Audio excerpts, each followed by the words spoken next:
Bismillahirrahmanirrahim. Assalamualaikum warahmatullahi wabarakatuh. Selamat datang di channel saya, Susanti Amalia. Kali ini video saya melanjutkan part 1 yang kemarin tentang contoh soal dan pembahasan sesuai dengan kisi-kisi pretest PPG Dalja Bahasa Inggris 2022. Bagi teman-teman yang belum melihat part 1-nya, silahkan bisa diklik aja, nanti linknya di deskripsi ya.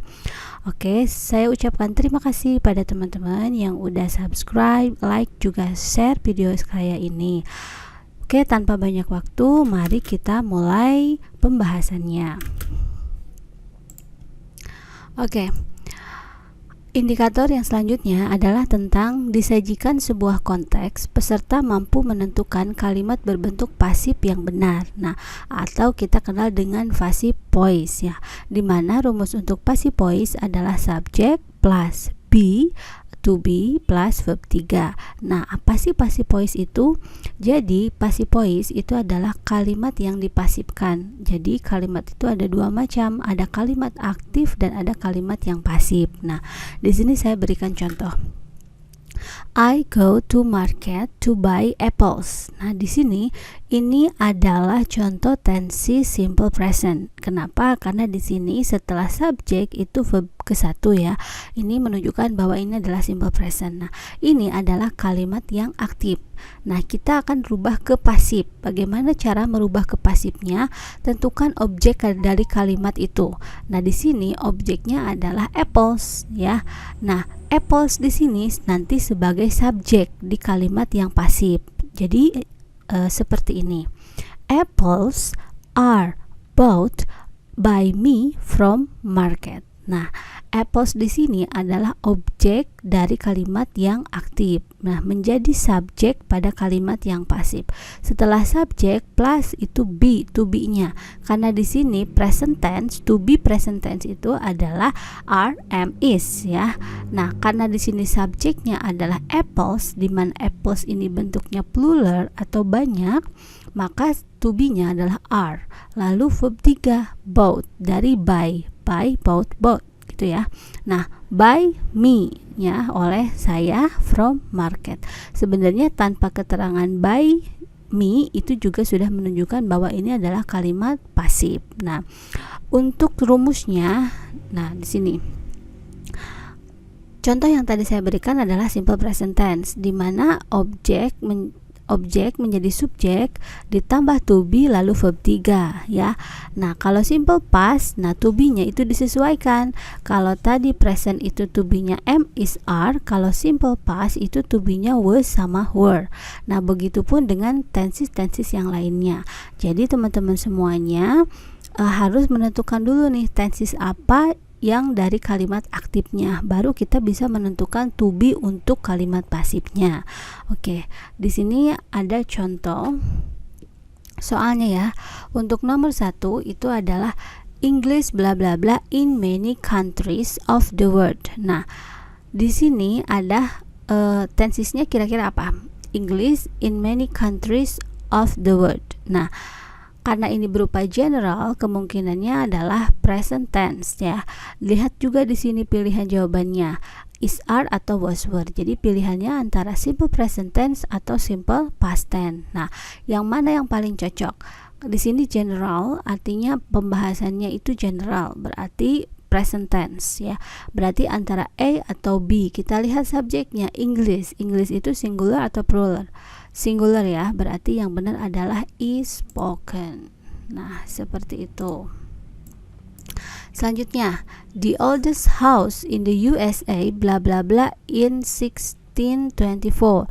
Nah, ada di sini ada keterangan waktu. Ketika ada keterangan waktu, pilihannya tensesnya ada dua, simple past atau past perfect ya. Nah, di sini pilihan jawabannya antara is, are, to be is, are berarti kan present. Berarti udah jelas salah. Nah, pilihannya adalah C atau D, was atau were. Kita lihat dulu subjeknya, singular atau plural nih. Di sini subjeknya the oldest house, berarti house-nya cuma satu. Berarti yang benar adalah was built. Nah, seperti itu. Next, number 3. She has just found her cat in the garden. Nah, ini kalimat aktifnya. Kalimat pasifnya kita tentukan objeknya. Objeknya adalah her cat. Nah, objek ini menjadi subjek. Di sini semuanya her cat ya. Nah, tensesnya yang dipakai apa? Di sini ada to be has. Berarti ini adalah perfect tense. Nah, perfect has berarti harus ada has lagi nih. Nah, pilihan yang has antara has atau have ya. Ini boleh-boleh, berarti yang ini udah salah nih. Yang ini salah karena pakai was. Oke, kita lihat di sini.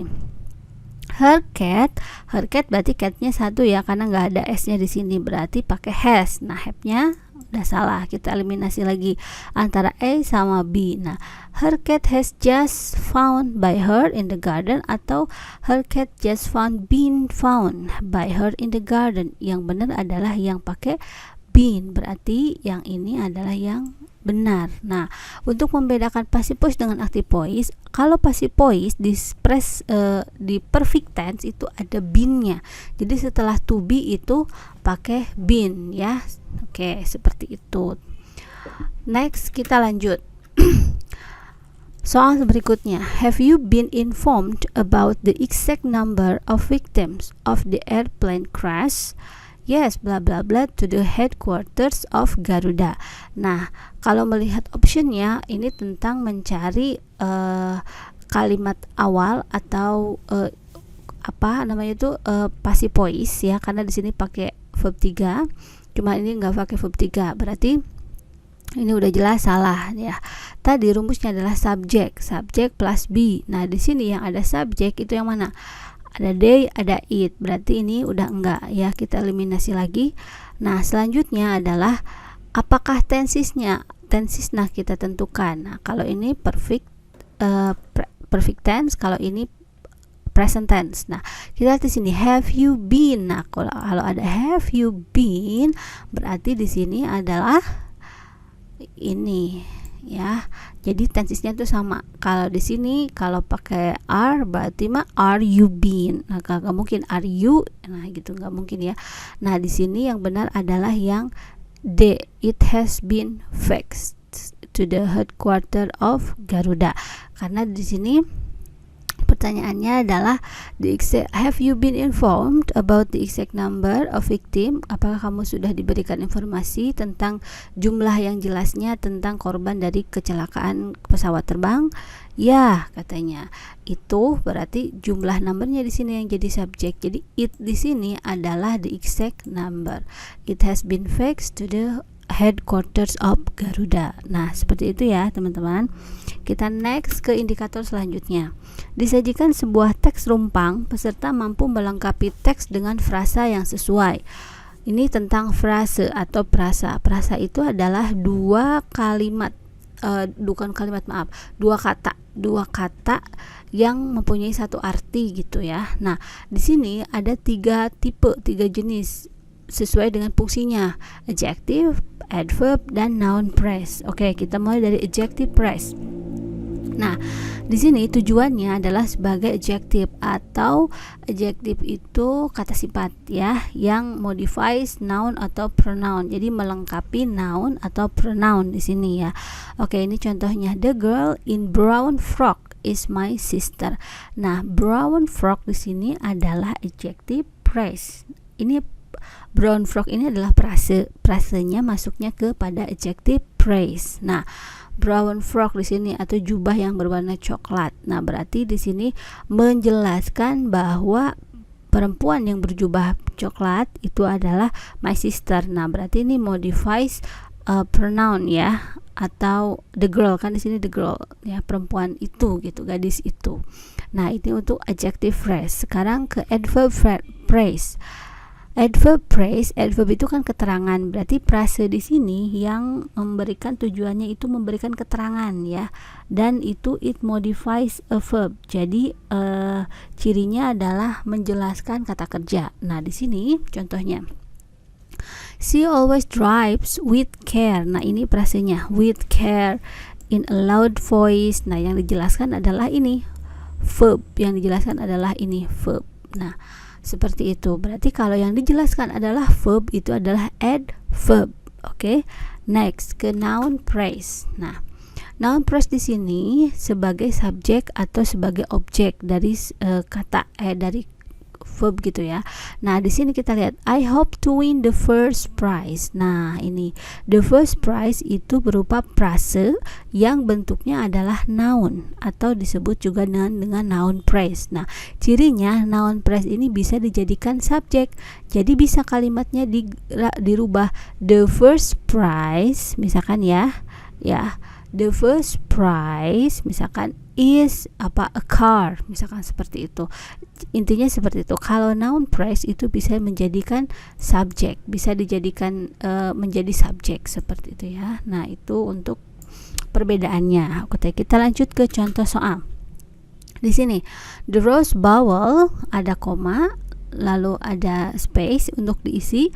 Place on the New Year's Day is the oldest position collegiate football game in the United States. Nah, kalau misalkan ada seperti ini, ada 2 koma di sini ya, itu berarti kita lihat di sini subjeknya itu apa? Subjeknya itu adalah the rose bowl. Oke. Apa setelah subjek predikat? Predikatnya adalah is. Nah, berarti di sini itu klausa masuknya. Nah, bla bla bla place on the New Year's Day itu adalah klausa. Nah, untuk kata depannya ini diisi dengan apa yang paling cocok. Nah, ini namanya adalah appositive ya. Appositive itu adalah kalimat yang memberi informasi tambahan terletak di antara 2 koma, dibentuk dengan noun phrase atau clause, adjective clause. Nah, jadi pilihannya ada noun phrase di sini ya. Tidak dapat dibentuk dengan subjek atau predikat, atau diawali predikat atau diawali that, itu nggak bisa. Berarti di sini tuh kita analisis aja nih di sini. Text itu nggak bisa karena text itu langsung predikat ya. Which take boleh, it takes nah tidak bisa karena subjek dan predikat. Ini juga sama predikat. Jadi yang benar adalah which takes. Nah, karena di sini dijelaskan bahwa ada noun phrase ya, atau jadi noun phrase itu berupa noun which takes place on the New Year's Day is the oldest. Nah, kenapa nggak boleh takes langsung it takes took? Nggak boleh karena di sini udah ada subjeknya dan predikatnya udah ada di sini. Jadi di sini tuh hanya dibutuhkan noun aja, noun phrase-nya aja. Oke, lanjut next ke soal yang berikutnya nih. Massive of an online course atau MOOC originated in the US in 2008 to describe free, easily accessible, and blah blah blah, which offer you the opportunity to study with top universities around the world. The option that best completes the blank space is. Nah, di sini kita mencari mana yang cocok untuk di sini ya. Nah, di sini cari frase yang cocok. Nah, oke. Sebenarnya tanpa membaca semuanya, kita lihat aja optionnya di sini. Nah, bagaimana cara pembentukan frase yang benar, atau misalkan ini seperti phrase order gitu ya. Jadi yang benar tuh yang seperti apa? Ini kan completely nggak bisa karena ini adverb ya, jadi nggak bisa di depan gitu. Course online. Oke, apakah di sini apakah complete course online atau online complete course?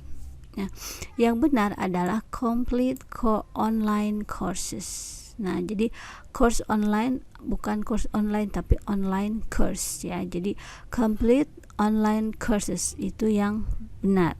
Oke, nah ini untuk memilih frase yang benar gitu. Jadi susunan frase yang benar, coursesnya dulu di belakang atau nounnya dulu yang dijelaskan ya.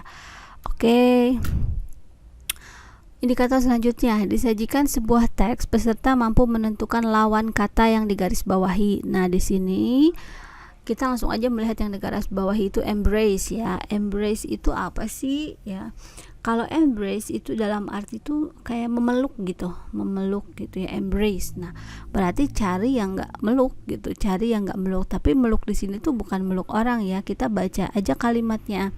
The handful embraces a wide repertoire. Berarti mencakup di sini tuh, hug di sini tuh atau embrace di sini tuh bukan memeluk. Memeluk itu mencakup, berarti ruang lingkup yang luas. Berarti dari musik klasikal dan contemporary seperti itu ya. Nah, kita cari yang opposite meaning, berarti kebalikannya. Nah, berarti yang kalau ini kan the handful embrace wide itu luas, berarti cari yang menunjukkan bahwa sedikit gitu. Oke, apakah on, least, capable, atau popular? Nah, ini tuh soal yang seperti ini menurut saya itu emang sulit, termasuk kategori yang cukup sulit untuk dikerjakan, karena kita harus banyak tahu tentang vocabulary ya, dan bisa menerapkannya dalam sebuah kalimat gitu. Nah, untuk di sini seperti yang tadi saya jelaskan, embrace itu kan hug atau gather itu mencakup gitu, mengumpulkan gitu ya. Nah, di sini tuh own itu belong itu memiliki, berarti bisa ya, masih positif artinya. Least itu little, sedikit. Capable itu able atau bisa. Popular itu famous. Nah, yang positifnya di sini adalah yang least gitu. Nah, jadi yang kecil gitu. Jadi kan kalau embrace mencakup itu luas gitu ya. Kalau own itu bisa, jadi seolah-olah itu memiliki. Kalau capable itu kan bisa. Kalau popular itu kan famous, itu berarti kan luas gitu, positif artinya. Sedangkan kalau least itu kan little atau sedikit. Nah, itu cara untuk menentukan opposite meaning ya, atau antonim kalau biasanya kita tahu dengan kata antonim. Oke, next. Indikator selanjutnya, disajikan sebuah teks, peserta mampu menentukan time konjungtif yang tepat, as soon as, by the time, until, dan lain-lainnya ya. Nah, di sini tuh mencari kata time konjungtif yang tepat. Nah, ada soal di sini. Mana yang lebih cocoknya untuk mengisi di sini ya? Kita lihat dulu nih, time konjungtif itu. Oke, maaf. Next dulu nih, time konjungtif itu apa aja sih yang termasuk ke dalam time konjungtif ini? Maaf. Belum. Nah, di sini ya.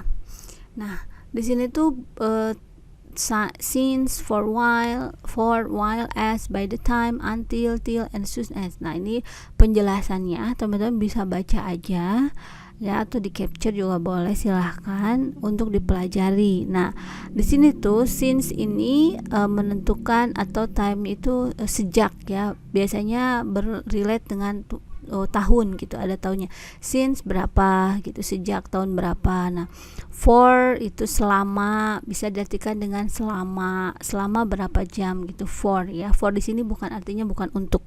While sama as gitu ya. Jadi sedang, jadi melakukan apa, sedang apa gitu. Jadi kayak gini, he finished dinner while I was doing my homework gitu. Jadi dia itu menyelesaikan makan malamnya, nah selama saya itu mengerjakan tugas atau PR-nya. Nah, seperti itu. By the time he came home. Oke, by the time itu selama waktu itu gitu, selama waktu itu. Until sampai, atau till. As soon as itu segera. Kalau as soon as itu mean something happens immediately afterwards ya. Nah, itu untuk penggunaan dari time conjunctionnya. Kita lihat ke contoh soalnya nih. Since Robert was teaching in Harvard University, he never failed his research. Once, his dean offered him one research competition, blah blah blah. He responded that offering. He did it until the research was done well, katanya gitu. Nah, berarti mana yang cocok di sini? Therefore, as soon as, because, atau unless. Sebenarnya karena di sini time conjunction udah jelas ya, itu adalah as soon as, karena therefore, because, unless itu bukan time conjunction, itu hanya konjungsi biasa, konjungsi untuk menyambungkan dua kalimat. Yang di sini yang kita cari adalah as soon as gitu ya. Nah, kalau kita terapkan aja dulu di kalimat ini. Nah, suatu waktu ya, dekannya itu menawarkan dia research competition, segera dia merespon offering itu, lalu dia itu melakukannya dengan baik. Nah, berarti jawabannya yang benar adalah yang as soon as. Kalau therefore mah sehingga, because karena, unless jika tidak gitu. Oke. Nah, itu untuk ini ya, untuk time conjunction. Oke, kita lanjut ke indikator selanjutnya.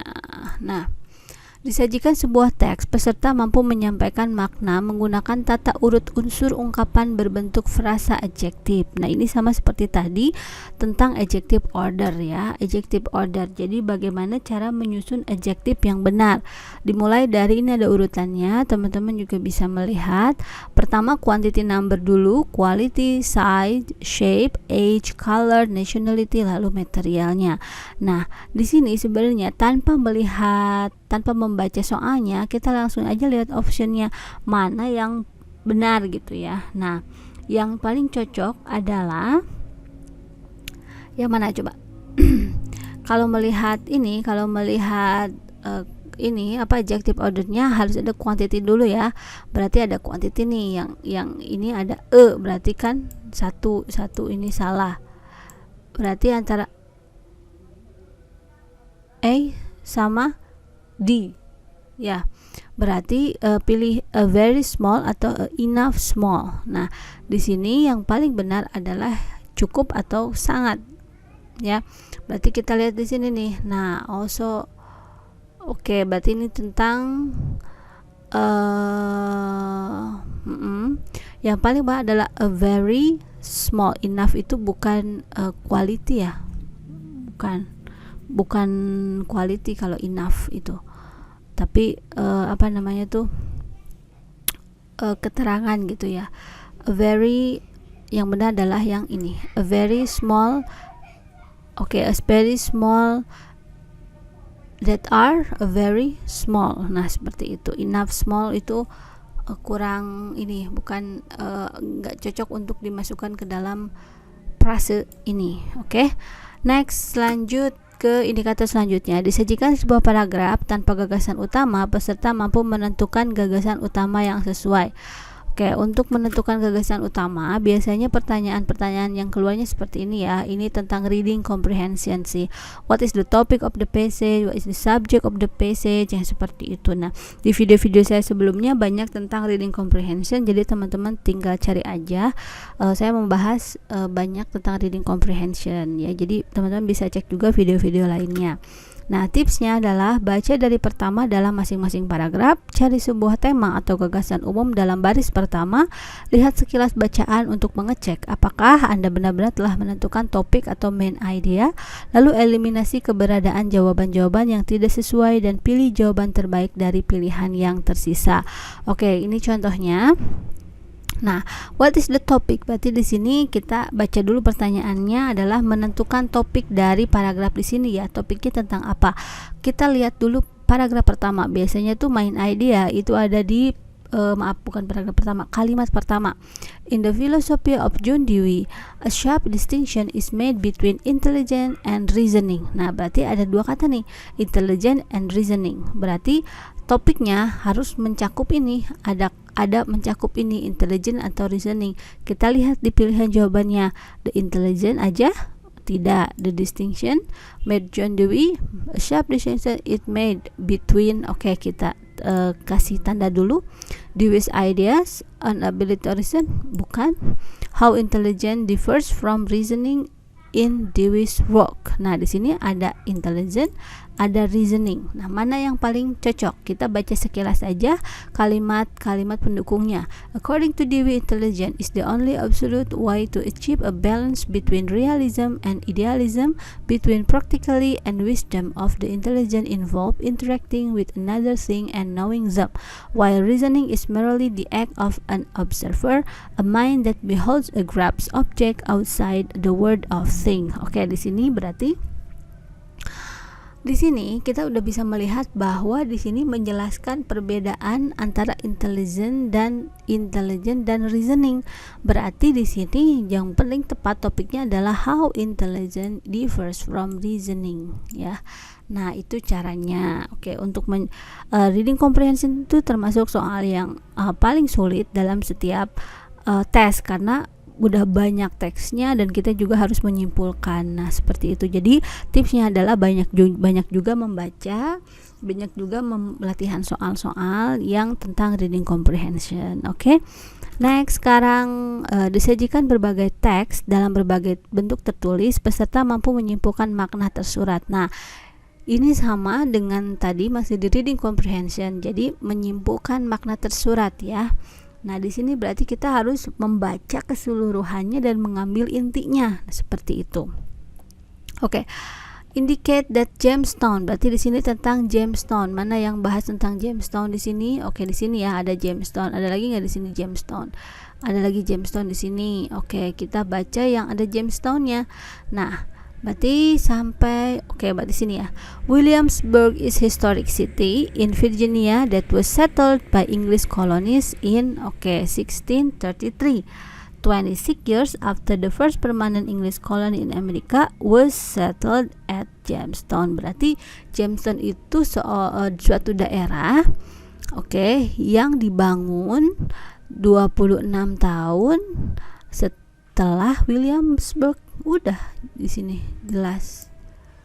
Nah, kita lihat di sini, the site Williamsburg have been selected by the college because the soil drain was better there than ini mah enggak ya, Jamestown location. Berarti yang benar adalah yang ini gitu. Dan di sini dari kalimat yang pertama aja kita harus bisa menyimpulkan gitu. Jadi dibalikan.